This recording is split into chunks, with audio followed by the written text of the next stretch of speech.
우리에게 주신 하나님의 말씀 마태복음 8장 28절에서 34절입니다. 마태복음 8장 28절에서 34절까지 우리 함께 합독하도록 하겠습니다. 또 예수께서 건너편 가다라 지방에 가심에 귀신 들린 자 둘이 무덤 사이에서 나와 예수를 만나니 그들은 몹시 사나워 아무도 그 길로 지나갈 수 없을 지경이더라. 이에 그들이 소리질러 이르되 하나님의 아들이여 우리가 당신과 무슨 상관이 있나이까?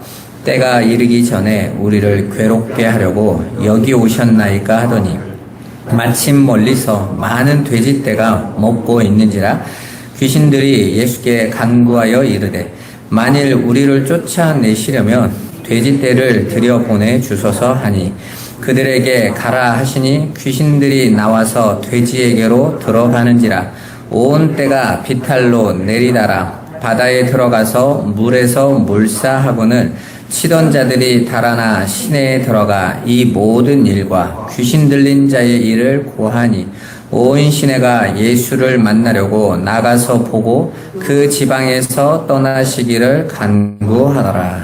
아멘. 오늘은 귀신을 쫓아내신 예수님에 대해서 우리 함께 말씀을 나눠보도록 하겠습니다. 우리는 지난 시간에 사망의 바다, 저주의 바다를 건너가야만 되는 이 땅의 성도들이 그 바다의 큰 놀, 곧 미친 바람 앞에서 무서워 떨면서 예수님을 깨우는 모습을 통해 마치 이 세상의 풍조 앞에 무기력하게 끌려가면서 두려워하고 무서워하는 성도들의 믿음 없는 모습, 그 모습이 곧 죽음에 잠이 든 모습이라고 말씀드렸죠. 그 모습에 대해서 살펴보았습니다. 우리는요, 우리의 삶의 환경이 막 무섭고 두려워서 하나님, 나 이거 도와주지 않으면 나 죽을 것 같아요. 무서워요 하고 부르짖는 걸 우린 믿음인 줄 안다니까요. 그게 믿음이 아니라 그 안에 그것들이 하나님이 나를 온전한 사람으로, 오직 하나님만 바라보는 사람으로 나를 도우시는 도구에 불과하다라는 것을 보고 두려움 없이 담대하게 나가는 자들이 믿음 있는 자들이라니까요. 그래서 바울의 모습이 바로 그거 아닙니까? 육신에는 온갖 질병과 강도 당함과 물의 위험과 또 수없이 물질적으로 어렵고 감옥에 갇혔는데 내가 이 모든 것에 일체의 비결을 가졌다. 내게 능력 주시는 줄 안에서 내가 모든 것을 할 수 있다. 이렇게 고백하지 않았습니까? 어마어마한 풍랑이 바울의 인생에는 닥치고 있는데 그 풍랑에 전혀 요동하지 않는 거예요. 왜? 그 풍랑이 나를 죽이러 오는 것이 아니라 나를 하나님의 사람으로 온전하게 만들려고 하나님이 허락하신 풍랑임을 알고 있었기 때문인 거죠. 그게 믿음인들라는 거예요. 오늘날 많은 성도들이 믿음을 이게 믿음이다, 저게 믿음이다 이러면서 살아가고 있습니다. 그렇지만 정작 많은 분들이 가지고 있는 믿음이라는 것은 내가 지금 당면한 위기와 어려움을 어떻게 해결할 건가? 하나님의 도움을 받아서 어떻게 이걸 내가 원하는 방향으로 잘 해결해 갈 건가가 믿음인 줄 알아요. 전혀 그렇지 않은 거죠. 그래서 예수님이 일어나셔서 제자들에게 믿음이 적은 자들아 라고 하신 모습인 것입니다. 거기에서 믿음이 조금밖에 없다는 뜻이 아니에요. 이건 너희가 믿음이 전혀 없구나. 믿음이 뭔지조차도 모르는 거구나 라는 거예요. 당연하죠. 믿음은 언제 주어지는 거예요? 예수님의 십자가 이후에 당신의 죽으심을 근거로 하여 하나님의 성령을 보내심으로 믿음이 주어지는 거죠. 당연히 예수님의 공생애 때는 제자들이 어떤 모습이라는 것이 다 폭로돼야 돼요. 믿음 아니다 라는 게 폭로돼야 되잖아요. 유대인과 바리새인들이 열심히 자신들이 율법을 지키는 게 믿음이라고 여기고 있는데 예수님이 그들에게 믿음 아니다라고 계속 혼내고 계시는 거죠. 왜? 내가 없는데 내가 은혜로 줘야 되는 게 믿음인데 너희가 지금 믿음을 만들어내겠다고 그러는 거잖아. 오늘날 기독교인들도 마찬가지예요. 교회 오자마자 믿음을 쌓아야 되는 줄 알아. 그러니까 어떡합니까? 다 자기의 노력과 열심에 근거한 율법주의, 율법이라는 것이 뭐 십계명을 지키는 것만 율법이 아니라요. 전도나 기도나 예배라는 그 행위로 나 이만큼 믿음이 있고 신앙생활 잘하고 있어를 증명하려고 하는 게 다 율법이에요, 여러분. 하나님의 보시는 거예요. 하나님의 사람들은 하나님의 성령을 은혜로 값없이 주셔서 그분을 자신의 일상과 삶을 통해 하나님을 알아가는 거예요. 그 알아가면서 그분을 사모하고 기뻐하고 그분으로 즐거워하고 그 기쁨이 얼마나 큰지 세상의 환란에 대해 내가 넘어질 수가 없는 거예요. 왜? 이 기쁨이 너무 크고 기쁘기 때문에 그런 것입니다. 그렇게 예수님은 그들의 모습을 당신의 잠이 든 모습으로 너희가 이렇게 잠들어 있는 거야. 죽은 거야. 이건 믿음이 아니야. 라고 말씀하고 계시는 거죠. 그리고 예수님이 그들에게 이제 그들이 깨워서 일어나실 때, 일어나신다라는 단어를 마태가 뭘로 썼다고 그랬습니까? 부활하셨다라는 거예요. 그러니까 성도들은 모두 어떤 자들이라고 그러죠? 부활한 자들이라고 그러잖아요. 그죠? 죽음의 잠에서 다들 일어난 자들인 거예요. 이제는 세상에 나오는 풍랑과 풍조가 어떤 것인지를 명확하게 알고 있어요. 저게 무엇이다. 그러니까 세상이 던져주는 그 세상의 화려한 영광에도 빠지지 않고 세상이 주어지는 고난이라는 것에도 빠지지 않는 것이죠. 왜요? 그건 다 풍랑에 불과하기 때문에요. 예수님이 자신의 육신의 피로를 위해 붙드는 신앙은 믿음이 아니라고 말씀하셨어요. 그래도 우리는 그렇게 우리 일상의 문제에 빠져서 그 안에서 이 세상이 요구하는 성공과 인기로 부자가 되는 삶이 정말 신앙으로서 증명해야 되는 삶인 줄 알고 살고 있단 말입니다. 전혀 그렇지 않아요, 여러분. 하나님은 여러분이 잘하는 것으로 감격하시지 않고 못하는 것으로 슬퍼하지 않으세요. 하나님이 주신 건 그걸 하나님이 못하시고 여러분들이 개척해서 가져오라는 게 아니거든요, 여러분. 왜 하나님을 떠난 삶이 어떤 삶인지를 잘 배우고 하나님과 함께하는 삶이 얼마나 기쁜 삶인지, 그리고 하나님이 나와 함께 계시는 것이 이 세상 어떤 것을 가지고 있는 것보다도 정말 기쁨이고 행복이구나라는 것을 여러분의 일상에서 배우라는 것입니다. 알라는 거예요, 여러분. 그래서 이사야서에서 하나님 뭐라고 말씀하십니까? 은도 내 것이고 금도 내 것이다. 너희가 성공했다고 가져오면서 하나님 나 잘했죠 하고 있는 것 전체가 다 내 것이야. 너희가 내놓는 그 바산의 그 암소들도 다 내가 키우고 있어 라고 말씀하시잖아요. 그러니까 그것을 누가 많이 가져온다고 그분이 기뻐하시겠냐고요. 아니면 그걸 못 가지고 왔다고 하나님께서 혼내시겠냐고요. 당신이 당신을 알라고 만들어 놓은 환경과 그것들로 여러분들에게 삶의 바람으로 불어주시는 것들이란 말입니다. 우리는 그것을 통해서 내가 이만큼 해놓는 것에 만족하면서 살아가면 안 돼요. 예수로 만족하셔야 돼요.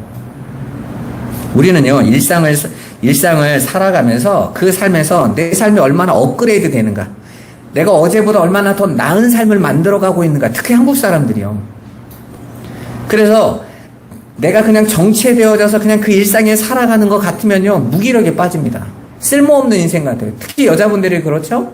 처녀 때에는 막 직장도 다니고 막 직장생활에서 열심히 일을 하다가 결혼을 하면요, 남편은 계속 직장을 다니면서 점점 더 앞서가는 것 같은데 나는 애 키우고 집안일 하다 보면 그냥 몸매부터가 모두가 그냥 퍼지고 있는 것 같아요. 두렵습니다. 걱정되는 거예요. 그러니까 남편을 통해서 투영을 해서 내가 만족을 얻고 싶은 거죠. 막 푸시를 하는 거예요. 집도 사고 또 아이들도 더 잘 키우고 이래서 나 살아있음을 증명하려고 하는 거예요. 그리고 그게 믿음인 줄 압니다. 아니에요, 여러분. 여러분 그 삶에서 하나님 배우시란 말이에요. 야, 나는 이렇게 내가 조금이라도 내 것이 없다라고 여기면 불안해하구나. 두려워 떨고 있구나. 내가 정말 하나님의 말씀을 붙잡는 게 아니라 다른 걸 붙잡고 가고 있는 거 아닐까라고 한 번 정도는 고민해 보셔야 될 거 아닙니까? 정말 하나님이 내가 이렇게 내 삶을 점점점 업그레이드 시키는 삶을 정말 하나님이 원하시는 삶일까라는 거예요. 하나님이 우리에게 하루하루 나를 주신 하나님의 뜻은 찾지 못하고 자꾸 이 세상에 요구하는 거짓된 가치, 그게 성공 가치잖아요. 발전해야 되고 나아져 가야 된다는 그 가치를 추구하면서 실은 그 세상이 요구하고 인정해주는 그 가치가 어디로 가고 있는지도 몰라요. 그렇게 열심히 달려가는 인생들이 어디로 가고 있는지 목적지도 알지 못하는 날파리같이 날아가고 있는데 모르고 있는 것입니다. 바로 이 역사가 그거 아닙니까? 인간들이 하나님을 떠나서 자신들이 하나님처럼 얼마든지 자신들도 파라다이스를 만들 수 있다고 이 세상을 지금 발전시켜가고 있다고 하는데, 그들이 열심히 발전된 그 삶이 어떤 문제가 오던가요? 하나님을 버리잖아요. 하나님 필요 없어로 가는 거 아닙니까? 여러분 현대에 봐보세요. 과학 문명이 발전하면서 사람들은 하나님을 더 이상 필요로 하지 않습니다. 하나님이 도우심이 원치 않아요. 그냥 내 인생에 문제만 없으면 마음속에서 하나님을 찾는 자들이 대부분이란 말입니다. 가짜들인 거예요. 그들에게 있어서 자신의 욕망이 채워지지 않을 때 그 일상은 지루하고 절망스러움으로 다가오는 거예요. 그러니까 믿음이라는 것조차도 나를 키우고 나를 높이는 데에 사용하려고 많은 사람들이 착각하고 살아가는 거예요. 그래서 성공한 자들이나 실패한 자들, 그리고 평범한 사람들 모두 이 땅을 살아가는 사람들이 그 일상을 무료하고 허무함을 달래려고 자꾸 쾌락을 추구하거나 삶을 이탈하려고 하는 거예요. 그건 목사도 마찬가지예요. 정말 하나님의 말씀을 알지 못하면요, 목사도 일상에서요 다른 쾌락을 추구하게 돼 있어요. 여러분 요즘 현대사회에 우리나라가 지금 마약이 청소년까지 들어왔다고 그러더라고요. 왜 이런 일이 일어납니까? 막 삶으로 올라가서 연예인이나 막 사람들의 인기나 이런 것들을 얻으면 행복할 줄 알고 가봤는데 허무하거든요. 무대의 조명이 딱 꺼지는 순간 온 몸에 힘이 쫙 빠지면서 마치 수분이 싹 빠져나가듯이 이 허무함을요 달래지지가 않은 거예요. 그러니까 끝나고 막 술 마시고, 그걸로도 안 되니까 마약을 하고, 그걸로도 안 되니까 모든 것을 다 동원하는 거예요. 여러분, 여러분 그게 이 세상입니다. 하나님은 그런 세상을 미친 세상이다라고 하는 거예요. 여러분 인간이 채우려고 하는 욕망은 절대 채워지지 않아요. 여러분 여러분의 삶의 일주일을 살아오면서 어떠셨어요? 만족되던가요? 만족이 안 되죠. 집에 들어가도 만족이 안 되고, 남편과 아내를 봐도 만족이 안 되고, 사실은 거울을 보고 여러분 자신을 봐도 만족이 안 될 겁니다.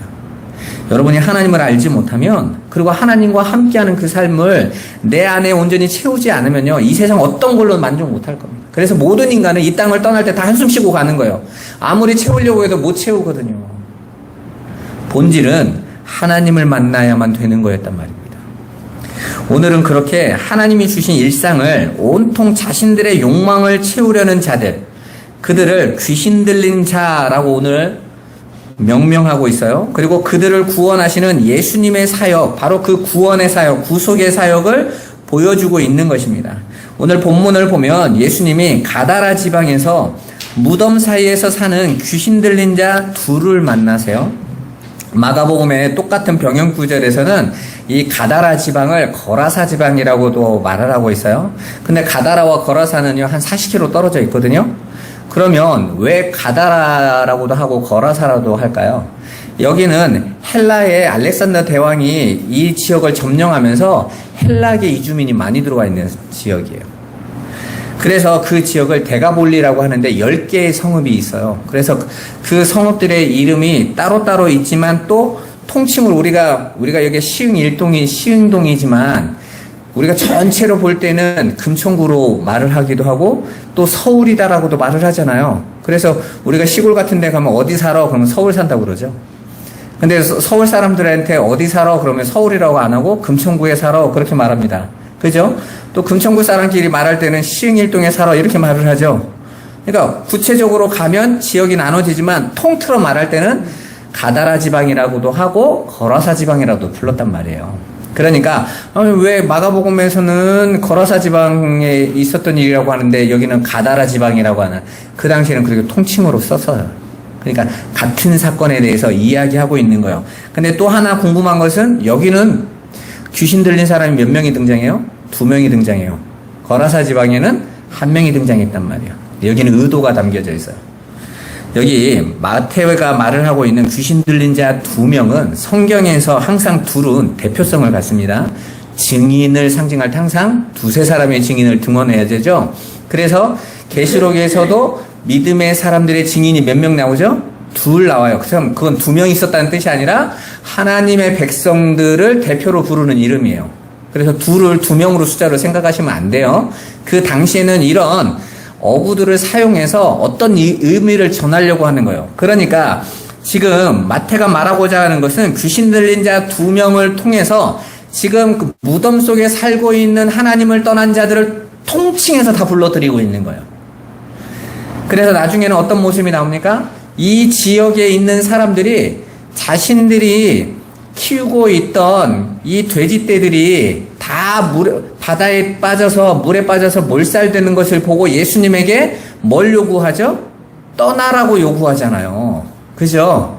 그러니까 그들도 똑같이 지금 귀신 들린 자 둘이 예수님에 와서 시비 걸었던 게 뭐죠? 우리 괴롭히러 왔냐고 지금 따졌잖아요. 그죠? 그래서 그들은 아직 때도 안 됐는데 왜 벌써 와가지고 우리를 괴롭힙니까? 떠나세요. 이러고 시작을 했단 말이죠. 그런데 그 가다라 지방에 있는 모든 사람들이 예수님을 떠나기를 요청하는 걸 보면 그들 전체가 어떤 자들이라는 거예요? 귀신 들린 자들. 그래서 마태는 2명의 증인으로 그 사람들, 이 세상에 그 예수의 은혜를 거절하는 자들을 다 귀신 들린 자들이라고 둘로 대표를 딱 불러들였단 말이에요. 그 이야기를 하고 있는 거예요. 그런데 그들의 귀신 들려서 한 행동이 이렇게 표현되죠? 먼저 벌거벗었어요. 그리고 무덤 사이에서 살고 있어요. 그리고 괴성을 지릅니다. 마가복음에서는 한 가지가 더 나오죠. 자신들의 몸을 자해한다 이렇게 말을 하고 있어요. 자, 그러면 왜 마태가 이런 구절들을 뽑아 드렸는지를 여러분 생각하셔야 돼요. 이건 구약에 있는 어떤 내용을 믹서에서 끌어당긴 거예요. 뭔가를 설명하려고 지금 이 말씀을 전하고 있는 것입니다. 그리고 귀신 들린 자들 안에 귀신이 자신들을 돼지에게 들어가게 해달라고 하죠. 몇몇 단어들이 쏙쏙쏙 들어오고 있어요. 그 단어들을 성경을 통해서 확인을 해보시면 돼요. 이사야서 65장 1절에서 5절 같이 한번 읽어보도록 하겠습니다. 나는 나를 구하지 아니하던 자에게 물음을 받았으며 나를 찾지 아니하던 자에게 찾아냄이 되었으며 내 이름을 부르지 아니하던 나라에 내가 여기 있노라 내가 여기 있노라 하였노라. 내가 종일 손을 펴서 자기 생각을 따라 옳지 않은 길을 걸어가는 패역한 백성들을 불렀나니 곧 동산에서 제사하며 벽돌 위에서 분향하여 내 앞에서 항상 내 노를 일으키는 백성이라. 그들이 무덤 사이에 앉으며 은밀한 처소에서 밤을 지내며 돼지고기를 먹으며 가증한 것들의 국을 그릇에 담으면서 사람에게 이르기를 너는 내 자리에 서 있고 내게 가까이 하지 말라.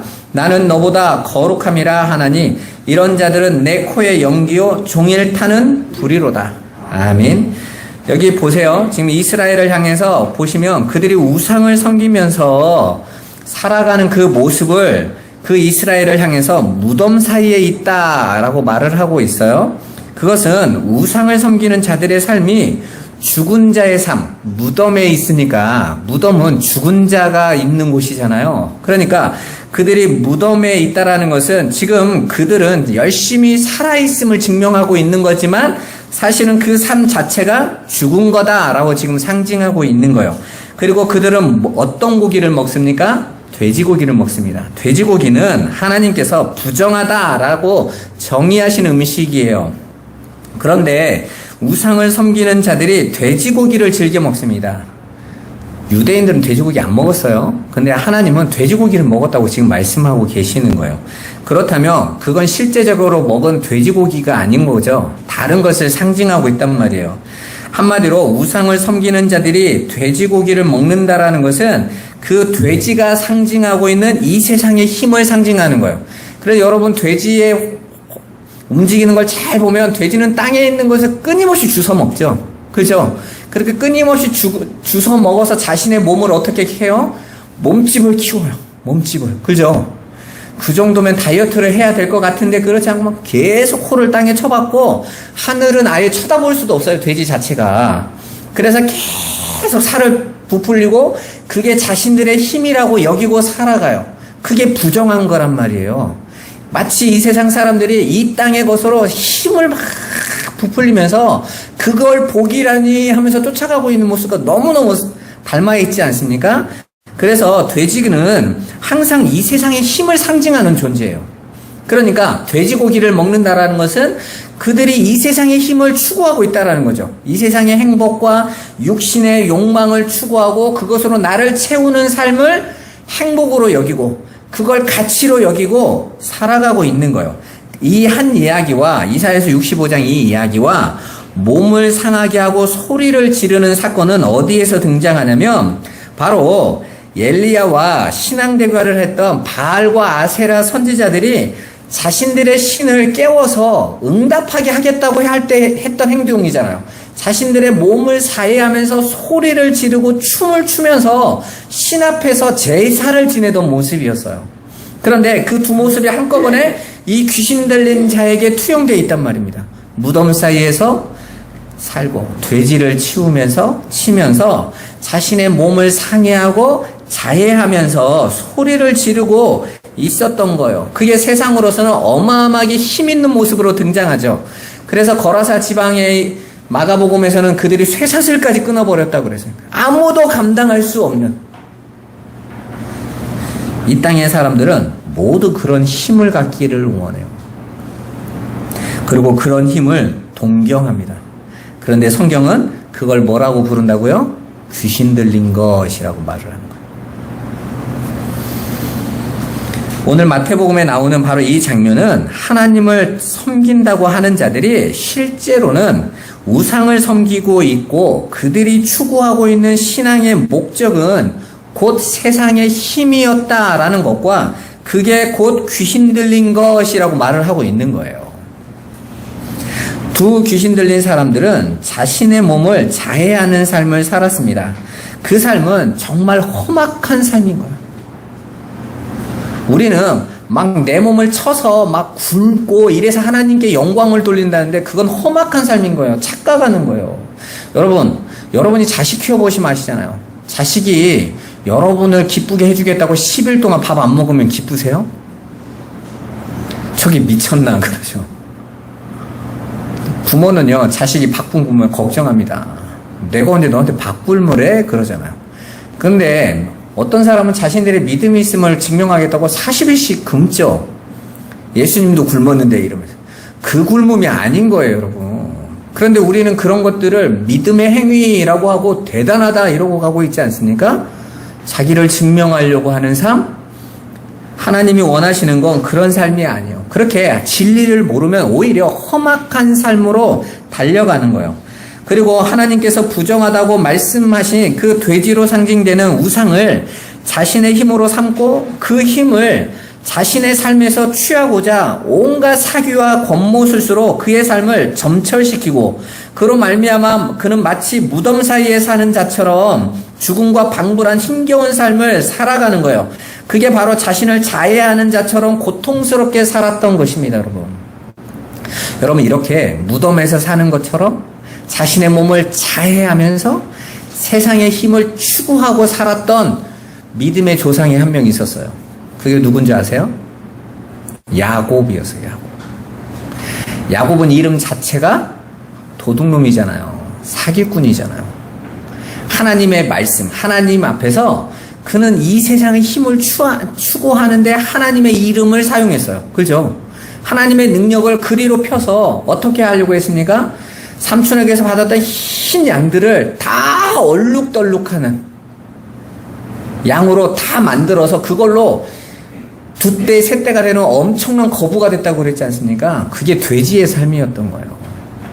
그런 야곱의 삶이 성경에서는 어떻게 살았다고 야곱이 고백합니까? 나중에 야곱이 그 애굽에 가서 바로왕 앞에서 자신의 삶을 어떻게 고백하죠? 내 나그네 인생 130년이 어떻게 살았다고 그럽니까?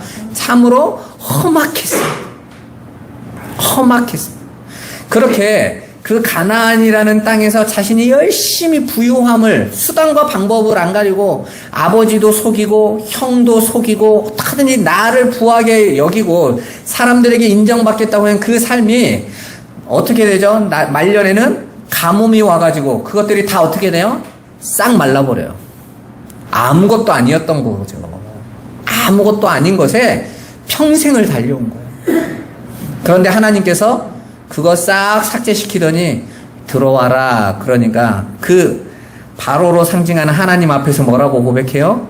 험악했어요. 모든 인생이 그렇게 가더라는 것이죠. 근데 그 험악한 인생을 어떻게 하나님께서 구원해내세요? 바로 아들을 보내서. 그죠?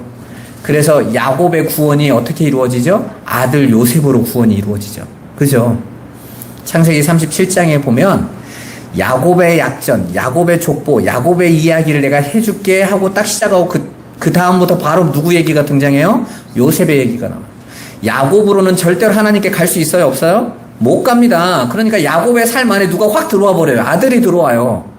하나님이 아들을 보내세요. 그러더니 야곱과 아들을 연합시키시고 그 아들로 하여금 하나님 앞에 전적으로 순종하는 삶, 야곱의 모든 죄를 탕감하는 삶을 아들이 다 살아내버려요. 그리고 야곱이 지금까지 살아왔던 그 삶을 하나님께서 다 어떻게 하십니까? 제거시켜버리세요. 없었던 일 하신다고요. 아들로 구원해버리세요. 그게 바로 구원의 이야기인 것입니다. 그렇게 이 땅에서 이 귀신 들린 자들은 자신들이 벌거벗었음에도 자신들의 부끄러움을 깨닫지도 못하고 인정하지도 않는 그 귀신 들림의 상태였던 거예요. 라오디게아 교회를 향해서 그 예수님께서 말씀하시죠. 그들이 자신들은 부자다, 부유하다 이러고 있을 때, 야, 안약 좀 넣어서 봐라. 너희가 뭐 하고 있는 걸 좀 보라고 그래요? 벌거벗은 것 좀 봐 그러잖아요. 벌거벗은 거. 지금 이 귀신 들린 자들이 자신들이 벌거벗어 있음에도 불구하고 그걸 전혀 부끄럽게 여기지도 않고 있었다. 이 땅을 살아가면서 자신들이 세상의 것으로 치장하고 배부르고 가치 따로 자기를 열심히 만들고 그것을 추구하고 그걸 신앙이라고 쫓아가고 있는데 그건 벌거벗은 상태란 말이에요. 부끄러운 걸 몰라. 왜요? 다 똑같이 외모만 보는 사람들만 같이 있습니다. 그 벌거벗음을 볼 수 있는 자들이 하나도 없으니까 부끄러움을 아무도 모르는 거예요. 여러분, 믿음은요, 부끄러움을 아는 거예요. 내가 나의 죄를 발견하는 거예요. 그리고 그 하나님 앞에서 난 정말 하나님의 은혜로 그 예수의 옷으로 그 의의 흰 옷으로 덮어주지 않으시면 저는 안 돼요 하고 가는 자들이 신부들인 거거든요. 그런데 이 시대에 예수 믿는 자들은 너무 당당해. 내가 교회도 지었어. 내가 전도를 얼마나 많이 한 줄 알아? 내가 교회에서 얼마나 중요한 역할을 하는 줄 알아? 그게 나를 부끄러움에서 벗어나게 하는 게 아니란 말입니다. 착각하는 거죠. 본문에서 나오는 귀신 들린 자라는 단어는 귀신의 다스림 안에 있는 자라는 뜻이에요. 헬라어로. 그러니까 귀신 들렸다라는 것은 귀신의 다스림 안에 있는 것. 쉽게 말해서 마귀의 다스림 안에 있는 자들이 귀신 들린 거죠. 근데 에베소서 2장에 바울이 분명하게 말을 했죠. 허물과 죄로 죽은 자들이 이 세상 풍조를 따라 공중의 권세 잡은 자를 따라갔다 그러잖아요. 그게 귀신의 권세 아래 있는 거예요. 한번 봐보세요. 에베소서 2장 1절 2절 같이 한번 읽어보겠습니다. 그는 허물과 죄로 죽었던 너희를 살리셨도다. 그때 너희는 그 가운데서 행하여 이 세상 풍조를 따르고 공중의 권세 잡은 자를 따랐으니 곧 지금 불순종의 아들들 가운데서 역사하는 영이라. 아멘. 봐보세요. 이게 귀신 들린 거란 말입니다. 어떤 장로님이 저보고 그러더라고요. 아니, 우리가 어떻게 마귀자냐고, 어떻게 마귀라고 우리한테 말을 하냐고 그러는데, 그럼 우리가 마귀죠. 다 마귀들이었는데, 다 공중의 권세 잡은 자, 귀신 들린 자들이었는데, 오늘 거라사 지방에, 가다라 지방에 예수님이 찾아오신 것처럼 하나님께서 은혜로 우리 안에 찾아오신 거예요. 그리고 우리를 거기서 건져내신 것입니다. 우리 안에 있는 귀신 들림을 꺾어내시는 거예요. 뽑아내시는 거예요. 쫓아내시는 거예요. 그게 우리의 일생이란 말입니다. 오히려 하나님 어떻게 나 같은 자에게 이런 은혜를 베푸세요? 어떻게 나 같은 자에게 이런 긍휼을 베푸십니까? 이리로 가야 되는데 내가 누군데 이렇게 가는 거예요. 자기가 귀신 들린지를 모르고 있는 자들인 거죠. 사도 바울은 이처럼 공중의 권세 잡은 자가 비진리로 뿌려놓은 이 세상 풍조를 따라 사는 죄와 허물로 죽은 자들을 가리켜 귀신 들린 자라고 명확하게 표현한 거예요. 그렇게 죽음을 상징하는 무덤 사이에 거하다가 주님 앞에 나타난 귀신 들린 사람들은 다름 아닌 하나님을 알지 못하고 자신의 배만을 위해 사는 모든 죄인을 총칭하고 있는 것이었어요. 그러나 그들에게 예수님이 찾아가세요. 이게 구원의 사건인 거예요. 왜냐하면 그들도 그 귀신 들림에서 구원받아야만 할 하나님의 택한 백성들이었기 때문입니다. 그런데 그 귀신 들린 자들이 예수님에게 뭐라고 소리를 지르죠? 때가 이르지 않았는데 우리를 괴롭히십니까? 우리를 저 돼지떼에 들어가게 해주세요. 이 세상의 힘을 추구하는 삶을 계속해서 살아갈 수 있게 해달라고 간청하고 있는 거예요. 예수님은 그렇게 자기 죽음으로 그 귀신 들린 자들을 구원하시고 그 귀신 들린 자들이 추구하는 세상의 힘인 우상을 상징하는 돼지떼와 함께 저주의 바다에 넣어 몰살을 시키시고 그를 그 마귀의 손에서 건져내시는 거예요. 그게 바로 구원인 것입니다. 여러분 봐보세요. 예수님이 오셨으면 감사합니다. 나를 불쌍히 여겨주세요. 나를 살려주세요. 라고 안 하고 왜 나를 이렇게 힘들게 하러 왔어요? 그게 실은 우리 모습인 거예요. 여러분 예수 믿고 늘 즐거우셨어요? 우리가 예수 믿고 기대했던 것이 있었잖아요. 그런데 그것들이 주어지기는커녕 내 안에 그런 것들까지도 내가 조금이라도 기대하고 있는 세상 것들을 때로는 하나님께서 방망이로 채찍으로 때려치시듯이 들어올 때 여러분 당황스러움 못 느끼셨습니까? 야 이거 잘못 믿은 거 아니야? 라는 생각 드실 때 없으셨어요? 여러분 오히려 은혜예요. 우리는 그럴 수밖에 없어요. 우리는 여전히 그 애굽의 것, 세상의 것을 더 가치 있게 여기고 있는 상태거든요. 그런데 그게 점점점 시각이 바뀌어가는 거예요. 이제는 하늘의 것이 더 가치 있어지는 거예요. 그렇게 예수님은 여러분 안에서 계속해서 돼지떼를 몰살시키고 계시는 거라니까요. 그게 구원의 사건인 것입니다. 그게 바로 마귀에서 손에서 우리를 건져내는 이야기인 거예요. 그런데 이 본문에는 아주 중요한 내용이 마지막 절에 숨어 있어요. 그건 곧 가다라 지방의 모든 사람이 예수님에게 나와서 그 귀신 들린 자들이 귀신에게서 빠져나온 것과 자신들의 소유인 돼지떼가 몰살된 것을 보고 오히려 예수님에게 그 지방에서 떠나가 달라고 간청하는 장면입니다. 이게 가장 중요한 포인트예요. 귀신과 예수님을 알지 못하는 죄인들이 똑같이 예수님을 거부하고 있어요. 마치 귀신이 예수를 거부한 것처럼 그 지방 사람들도 예수를 거부하고 있는 거예요. 한마디로 그들이 귀신에게 속하여 귀신의 행사를 하고 있는 것입니다. 그러니까 그 전체가 다 마귀의 세력인 거예요. 그 마귀의 세력은 엄청난 힘을, 세상의 힘을 소유한 존재입니다. 그리고 그것들이 다수예요. 마귀는 하나님이 아닌 인간 세상의 힘과 영광을 보여주며 우리를 유혹합니다. 그래서 사람들은 하나님이신 예수가 눈앞에 와 있는데도 자신들이 추구하는 세상의 힘인 우상들을 바다에 쳐넣어 몰살을 시켜버린 예수를 떠나라고 하는 거예요. 그건요, 나쁜 것을 해결하려고 할 때만 나오는 게 아니에요. 내가 가치로 여기고 있는 선행체계, 윤리체계, 또 가치체계 이런 것들에 하나님께서 그것도 거짓이야 라고 말을 하면요, 그 하나님 없애버린다니까요. 내가 좋아하고 내가 원하는 걸 하는데 당신이 뭔데 가로막어? 이렇게 나온다고요. 오늘날 많은 크리스천들이 하나님을 믿는다고 하면서 자신들이 가지고 있는 윤리적, 도덕적, 선행체계, 가치체계에 열심히 살아가요. 그러면서 하나님께 영광을 돌린다고 하고 있어요. 그런데 어느 날 하나님께서 그것조차도 쳐버리세요. 아니, 네가 추구하고 있는 그 선행과 윤리, 도덕이 가치가 아니라 내가 가치라니까, 내가. 그걸 쳐낼 때 많은 사람들이 오히려 하나님에게 원망하고 삿대질한다는 건 내가 나쁜 짓 한 게 뭔데. 당신이 내가 이렇게 바른 거, 좋은 거 사람들이 다 인정해주는 일을 하는데 왜 나에게 시비 걸어? 이렇게 나오는 거예요. 왜요? 그들은 그것으로 자신을 열심히 증명하는 삶을 가치로 여기고 있었던 거예요. 하나님을 믿은 게 아닙니다. 그건 우상을 섬기는 거였거든요. 오늘날 많은 기독교인들이 이런 착각을 해요. 전도하는 게 뭐 나빠요? 선교하는 게 뭐 나쁩니까? 하지만 그들이 그것을 자신을 세우는 가치로 붙잡아 버리면 무서운 일이 생겨요, 그다음부터. 하나님도 그거 하지 마 하면요, 용서가 안 되는 거죠. 나 이거 잘하고 있는데, 내 사람들에게 이렇게 힘쓰고 있는데, 왜 나 안 도와줘? 이렇게 나오는 거예요.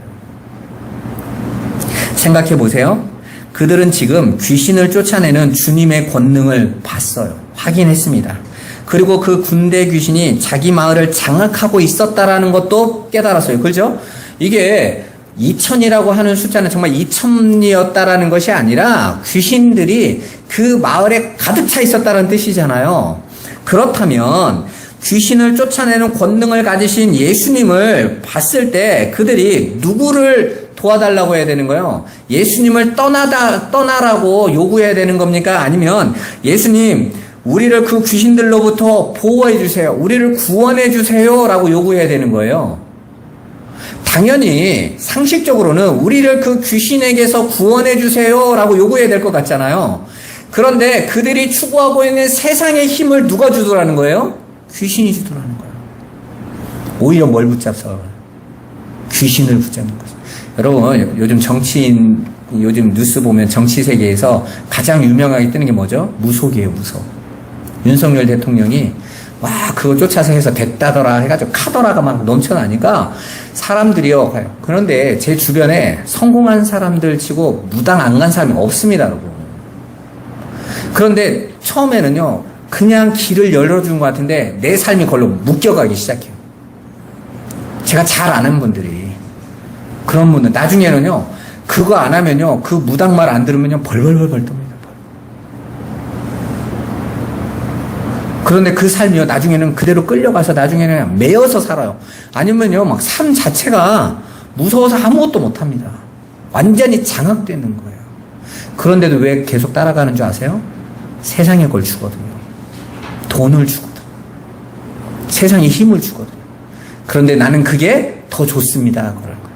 이 가다라 지방에 있는 사람들이 네, 귀신이 장악한 거 봤어요. 그런데 예수님 당신을 따라갔더니 내가 좋아하는 세상의 힘인 돼지떼가 자꾸 죽을 것 같으니까 당신 떠나세요. 차라리 귀신의 도움받고 살게요. 지금 이러고 있는 거예요. 오늘날 많은 기독교인들이 그러게 살아가고 있습니다. 유대인들도 그랬다고 그러잖아요. 자신들이 하나님은 섬겨야 되는 건 아니까 열심히 섬기면서도 하나님이 주지 않는 것, 그게 뭐죠? 세상의 힘. 그래서 북이스라엘이 바알과 아세라를 목숨 걸고 섬겼던 이유가 뭡니까? 지금까지 하나님이 그거 안 주셨단 말이에요. 그러니까 바알과 아세라는 그걸 주더라 라고 하면서 오히려 하나님의 선지자들을 비웃고 조롱했죠. 눈에 보이는 걸로 내게 주는 게 뭔데? 이렇게 나온 거예요. 오늘날 교회 다니는 많은 분들이 50-60%가 열심히 점집 다니잖아요. 사업하면서 왜 그렇게 살아가는 거예요? 함께 하면 좋지 않겠냐는 겁니다. 착각하는 거죠, 여러분. 여러분, 차라리 귀신과 함께 살지언정 자기들의 소유를 못 놓겠다라는 거예요. 그래서 이 가다라라는 지명의 이름의 헬라어 뜻이 울타리를 치다거든요. 이거 내 소유야. 여기 못 넘어와. 이러는 거죠. 그래서 예수님이 울타리 안으로 들어갔더니 예수님은 어떻게 하라고 해요? 울타리 밖으로 나가라는 거예요. 내 세상, 내가 만들어 놓은 이 성, 왜 당신이 와서 이걸 깨트리려고 해? 라는 거예요. 여러분, 성경에서 보면 그렇게 하나님으로부터 쫓겨나자마자 가인이 제일 먼저 쌓았던 게 뭐라고 했습니까? 성이에요. 그게 울타리예요, 여러분. 여기는 내 거, 내가 원하는 것. 당신도 못 들어와, 이거예요. 그게 귀신 들린 삶이란 말입니다. 귀신을 쫓아내는 권능을 가지신 분이 자신들이 목숨처럼 여기던 세상의 힘과 가치를 부정하고 제거해 버리신 거죠. 그러자 그들이 하나님을 쫓아버립니다. 그런데 그 가다라 지방이 이스라엘 땅 안에 있었다라는 것입니다. 그러면 그들이 가지고 있는 그들은 정체성이 어떤 정체성인 거죠? 유대인 정체성인 거잖아요. 그렇죠?